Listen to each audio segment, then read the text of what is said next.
श्री उड़िया बाबा जी के उपदेश साधक के लिए। आजकल लोगों में नास्तिकता के भाव बहुत बढ़ रहे हैं। न जाने इसकी क्या गति होगी। कुछ भी हो, इससे हमें क्या लेना है। जिस पुरुष का भजन में प्रेम हो और जो शांति चाहता हो, उसे लौकिक समस्याओं पर विशेष दृष्टि नहीं देनी चाहिए। भगवान जिससे जैसा करा रहे हैं वह ठीक ही है।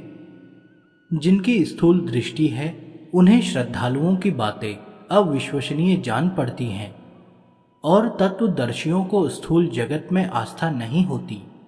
अतः भजन आनंदियों को किसी प्रकार के गुण दोषों का चिंतन न करते हुए अपने काम से काम रखना चाहिए। वास्तव में श्रीमद् भागवत और रामायण दोनों ही बड़े अमूल्य ग्रंथ हैं। इनका प्रत्येक शब्द माननीय है। हमारे महर्षियों ने जितने ग्रंथ रचे हैं उनमें से किसी एक में भी श्रद्धा हो जाने से जीव का अवश्य कल्याण हो जाएगा। मेरे विचार से तो बाइबल और कुरान भी जीव का कल्याण करने में समर्थ हैं। उनके कथन अनुसार खुदा चौथे या सातवें आसमान पर बैठा है और हमारे शास्त्रों के अनुसार वह वैकुंठ, गौलोक या कैलाश में है। तो इसमें तत्वतः कोई भेद नहीं है, क्योंकि वे भी उसे सच्चिदानंद घन तो मानते ही हैं। उस सच्चिदानंद घन का चिंतन हम भगवान विष्णु या भगवान शिव के रूप में करते हैं, इसलिए हमें वह उन्हीं रूपों में दिखाई देता है। इसी प्रकार ईसाई या मुसलमान भी अपनी भावना के अनुसार उसका अपने अभीष्ट रूपों में दर्शन कर सकते हैं।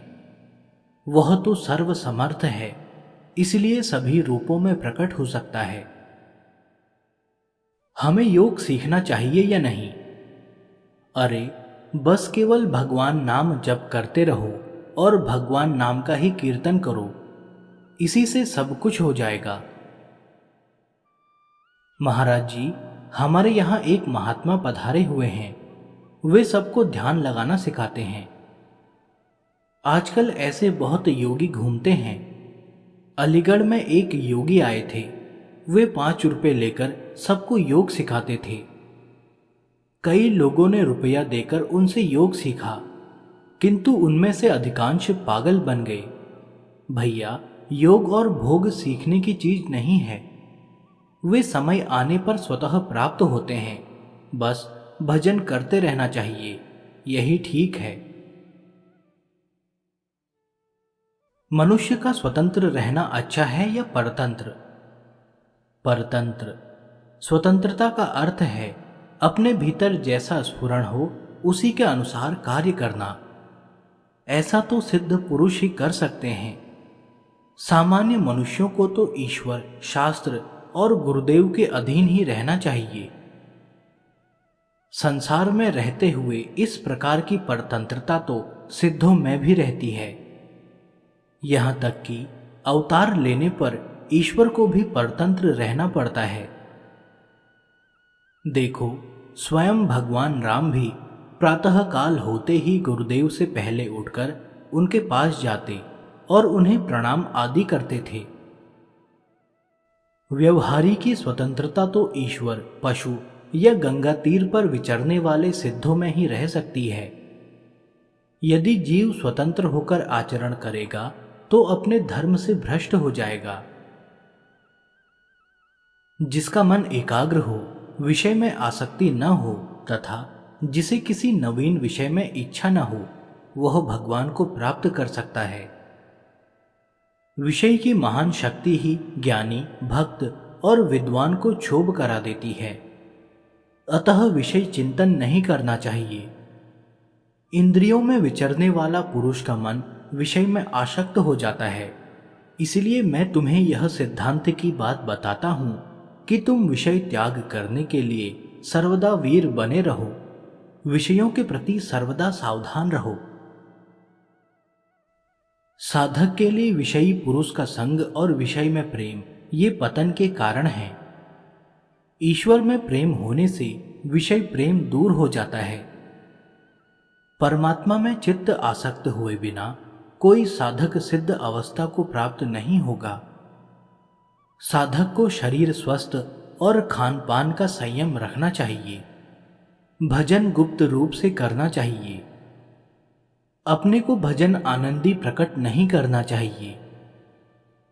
भजन से कभी तृप्त नहीं होना चाहिए। भगवान से किसी सांसारिक विषय की याचना नहीं करनी चाहिए। साधक को सांसारिक बातें अच्छी नहीं लगनी चाहिए, परंतु साथ ही यह भी प्रकट नहीं होने देना चाहिए कि उसे सांसारिक बातें अच्छी नहीं लगती। दिखावटी तो कुछ भी नहीं होना चाहिए।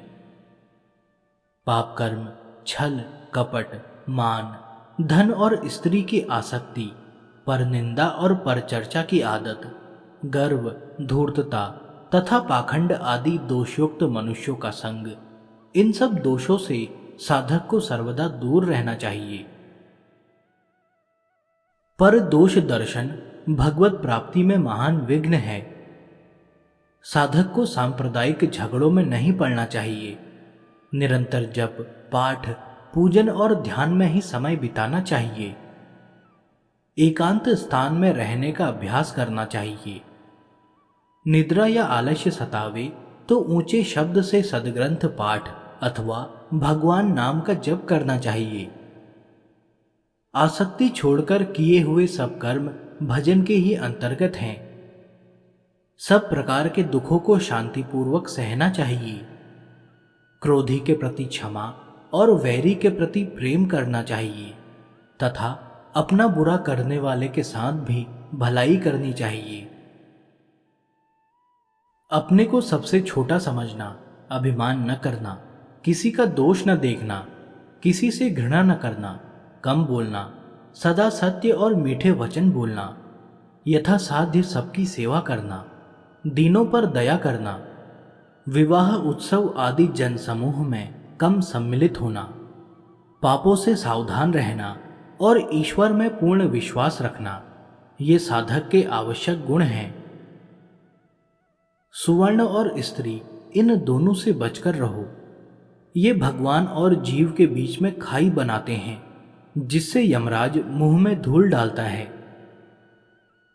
अविनाशी भगवान और जीव के बीच में 3 धाराएं, नदियां हैं, कुल, कांचन और कामिनी। जो इन तीनों को पार कर लेता है, इनमें आसक्त नहीं होता, वह भगवान के पास पहुंच जाता है। 3 बातें सदा याद रखनी चाहिए: दीनता, आत्मचिंतन और सद्गुरु सेवा। भजन के विघ्न ये हैं: लोक में मान प्रतिष्ठा होना, देश देशांतर में ख्याति होना, धन लाभ होना, स्त्री में आसक्ति होना, संकल्प सिद्धि अर्थात जिस पदार्थ की इच्छा हो उसी का प्राप्त हो जाना। भगवत प्राप्ति के लिए ये साधन अवश्य करने चाहिए। सहनशीलता का अभ्यास, समय को व्यर्थ न गंवाना, पदार्थ पास होते हुए भी भोगने की इच्छा न करना, निरंतर इष्ट देव का चिंतन करना, सद्गुरु की शरण ग्रहण करना। श्री भगवान 4 मनुष्यों पर अधिक प्रेम करते हैं और 4 पर अधिक क्रोध करते हैं। इन 4 पर अधिक प्रेम करते हैं। दान करने वाले पर प्रेम करते हैं, किंतु जो कंगाल होते हुए भी दान करता है उस पर अधिक प्रेम करते हैं। शूरवीर पर प्रेम करते हैं, किंतु जो शूरवीर विचारवान होता है उस पर अधिक प्रेम करते हैं। दीन पर प्रेम करते हैं, किंतु जो धनी होकर भी दीन हो उस पर अधिक प्रेम करते हैं। भक्त पर प्रेम करते हैं, किंतु जो बचपन या जवानी से ही भक्ति करता है उस पर अधिक प्रेम करते हैं। इन 4 पर अधिक क्रोध करते हैं। लोभी पर क्रोध करते हैं, किंतु जो धनी होकर लोभ करता है उस पर अधिक क्रोध करते हैं। पाप करने वाले पर क्रोध करते हैं, किंतु जो बुढ़ापे में पाप करता है उस पर अधिक क्रोध करते हैं। अहंकारी पर क्रोध करते हैं, किंतु जो भक्त होकर अहंकार करता है उस पर अधिक क्रोध करते हैं। क्रिया भ्रष्ट पर क्रोध करते हैं, किंतु जो विद्वान होकर क्रिया भ्रष्ट होता है उस पर अधिक क्रोध करते हैं। विश्वास करो, मंगलमय श्रीहरि तुम्हारे साथ निरंतर खेल रहे हैं। दुखी क्यों होते हो? दुखी होना अपने को अविश्वास की अवस्था में डालना है। सारी परिस्थितियों के रचयिता ईश्वर हैं। जिन प्रभु ने तुम्हें पैदा किया है, जिन प्रभु ने तुम्हारी जीवन रक्षा के लिए नाना वस्तुओं की सृष्टि की है, जिन प्रभु ने सूर्य और चंद्रमा जैसी मनोहर दिव्य वस्तुएं दी हैं, वे ही प्रभु तुम्हें बुद्धि योग भी प्रदान करेंगे। किंतु आवश्यकता है सर्वतोभावेन अपने को उनके ऊपर छोड़ देने की, निछावर कर देने की। अपनी सारी अहमता और ममता को उन्हीं के चरणों में रख दो। अहंता और ममता ही बंधन है। बंधन में क्यों पड़े हो? इस महादुखकारी बंधन को अपना महाशत्रु समझ उतारकर फेंक दो। जिस कार्य से भगवत चिंतन में कमी हो उसे कभी न करें। एक समय या 2 समय भूखे रहने से यदि भजन बढ़ता हो तो वह करना चाहिए। जहां तक हो खर्च कम करें, आवश्यकताओं को न बढ़ावें। विरक्त को तो मांगना ही नहीं चाहिए। साधु दाल रोटी मांगकर खा ले या गृहस्थ के घर में जो मिले उसी से निर्वाह कर ले। जिसे अपना कल्याण साधन करना हो उसे 3 काम करने चाहिए: जप, ध्यान और स्वाध्याय। इन तीनों कार्यों को नित्य नियम पूर्वक करते रहने से भक्ति, ज्ञान और वैराग्य की सिद्धि हो जाएगी। इसलिए इन तीनों कार्यों में कमर कसकर लग जाना चाहिए। विचारवान पुरुष के लिए निंदा और स्तुति दोनों ही फूलों की तरह हैं। निंदा भी फूल है और स्तुति भी फूल है। दोनों की माला बनाओ और अनासक्त भाव से पहनकर चलो। सबसे पहले अपने चित्त की चिकित्सा करनी चाहिए। काम क्रोधादि से चित्त ही तो जल रहा है, अतः उसी को शांत करना चाहिए। जो संसार की भक्ति करते हैं उन्हें संसार मिलता है, और जो भगवान की भक्ति करते हैं उन्हें भगवान मिलते हैं। पुरुषार्थ है, इसे चाहे जिस ओर लगा दो। जिसकी भजन में आसक्ति नहीं है उसे एकांत में नहीं रहना चाहिए। उसके लिए एकांत दुखदायी हो जाएगा। एकांत पाकर उसका मन उस पर शासन करने लगेगा। उसे तो सत्संग करना चाहिए। जप और भजन करने वाला पुरुष यदि अश्लील शब्द बोलता है तो उसका भजन व्यर्थ हो जाता है। ऐसे भजन से क्या लाभ? जिसका देह अभिमान गल गया है वस्तुतः उसी ने कुछ पाया है। जिसका भगवान के साथ संबंध है उसे राग द्वेष नहीं होते। जिसके हृदय में राग द्वेष है उसका यह कहना कि मुझे भगवान का दर्शन हो चुका है सर्वथा मिथ्या है। राग द्वेष वाले व्यक्ति को भगवान कभी नहीं मिल सकते। एक भट्टाचार्य थे। वे किसी की बुराई सुनना नहीं चाहते थे। यदि उनसे कोई कहता कि अमुक जगह लड़ाई हो रही है तो वे कहते, ऐसी बातें मत सुनाओ, बस कृष्ण कृष्ण कहो। वे बड़े अद्वितीय पंडित थे और हर समय कृष्ण कृष्ण कहते रहते थे।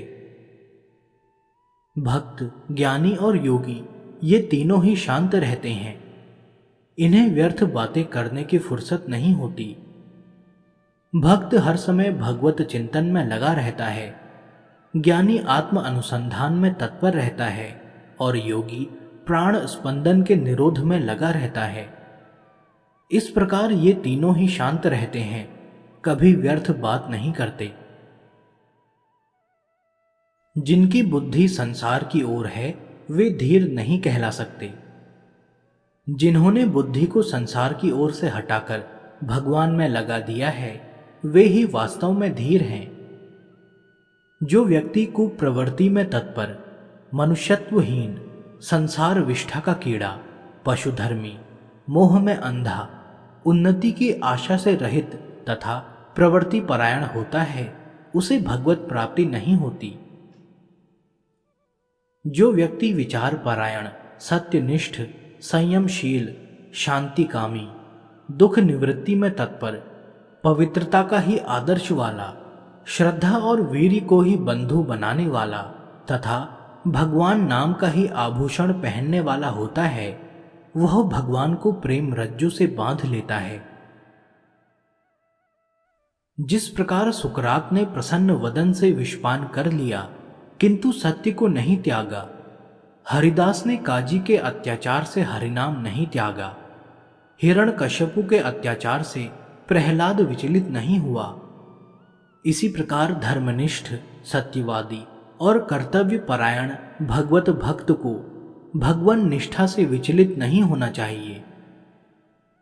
साधक के लिए लोक संग्रह अत्यंत विघ्नकारी है तथा ब्रह्मचर्य, सरलता, निर्भयता और वैराग्य सहायक हैं। साधन परिपक्व हो जाने पर लोक संग्रह हानिकारक नहीं होता।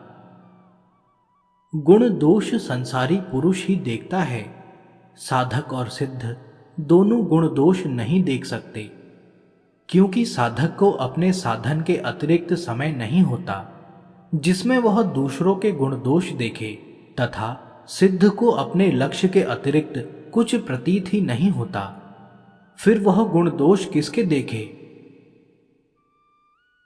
जिसका मन एकाग्र हो तथा जिसे विषय में आसक्ति और किसी नवीन विषय में इच्छा न हो, वही भगवान को प्राप्त कर सकता है।